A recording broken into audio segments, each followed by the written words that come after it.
Assalaamu calaykum waraxmatullaahi tacaala wabarakaatu. daawadayaal meel walba aad joogtaan kusoo dhawaada kanaalkeena Hikaaje. maanta waxaan ka hadlanaa sheeko la yiraahdo The Golden Egg, ukuntii dahabka ahayd. sheekadani waa sheekooyinka moralka ah ama cilmiga iyo casharka labadaba laga faa'iido. sheekadani waxay leedahay: Once upon a time, beri hore, a farmer, nin beeralow ah, ayaa wuxuu lahaa ama haystay a goose digiiran that laid taasi oo dhasha one golden egg every day, maalin walba hal ukun oo dahab. yacni wuxuu ninka beeralowga lahaa xabad digiirana ama hal digiirana oo maalin walba u dhasha hal ukun oo dahaba.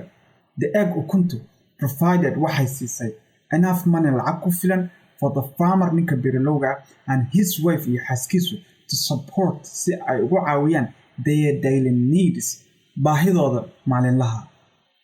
Okay, the farmer, ninka beeralowga, and his wife iyo xaaskiisu continued, waxay ku sii socdeen to be happy, inay ahaadaan kuwo faraxsan for a long time, xilli dheer. yacni xilli dheer bay waxay ahaayeen ninkan iyo xaaskiisu kuwo faraxsan maadaama ay lacagtooda maalinlaha ama waxyaalaha ay u baahan yihiin ay ka helayaan ukuntooda dahabka.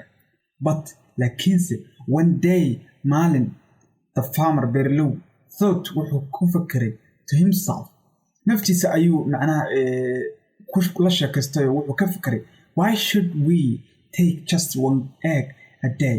maxaan maalin walba hal ukun oo dahaba u qaadanaa?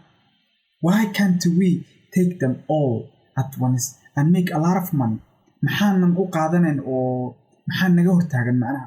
Why can't we, maxaanan u samayn karin take, inaan qaadano them all, ukumaha macnaha, at once, hal mar, and make, aan samayno a lot of money, lacag badan. yacni intaan hal mar ukumaha guustaan ama digiirintaan caloosheeda ku jira hal mar intaan qaadano maan lacag badan samayna buu ku fikiray ninkii oo naftiisa kula sheekaysay. The farmer, ninka beeralowgaha, told, wuxuu u sheegay his wife, xaaskiisa, his idea, fikradiisa ayuu u sheegay, and she foolishly agreed, ayaduna si doqonnimo ah ayay ugu raacday. Then kadib, the next day, maalinkii xigay, as the goose laid its golden egg, markii ay digiirintii ama xabaddii digiirintaha ay dhashay ukunteedii dahabka ah, the farmer, ninka beeralowga, was quick, waxa uu la soo degdegay oo la soo orday with a sharp knife, midi aad u af badan. He killed the goose, wuxuu dilay digiirintii, and cut its stomach open, caloosheediina intuu jeexay ayuu furay. In the hopes of finding all its golden eggs, asagoo rajeynaya, in the hopes of finding, asagoo rajeynaya inuu helo all its golden eggs, ukumaheeda dahabkaayoo dhan asagoo rajeynaya inuu helo, ayuu calooshii digiirinta kala jeexay wuuna furay. But laakiinse, as he opened the stomach, markii uu calooshii furay, the only thing, shayga kaliya he found uu helay, was, wuxuu ahaa guts, calool macnaha iyo urku jir, and blood, iyo dig.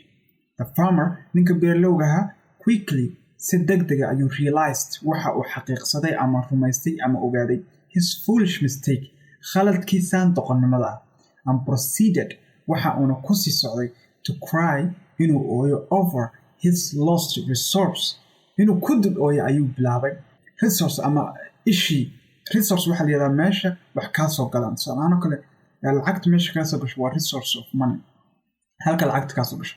marka ninkan lacagta waxay kasoo geli jirtay xabaddan digiirinta oo maalin walba u dhasha hal xabo oo ukun golden ah ama ukun dahab ah. marka resource-gu wuxuu ahaa digiirintiina wuu ka takhalusay.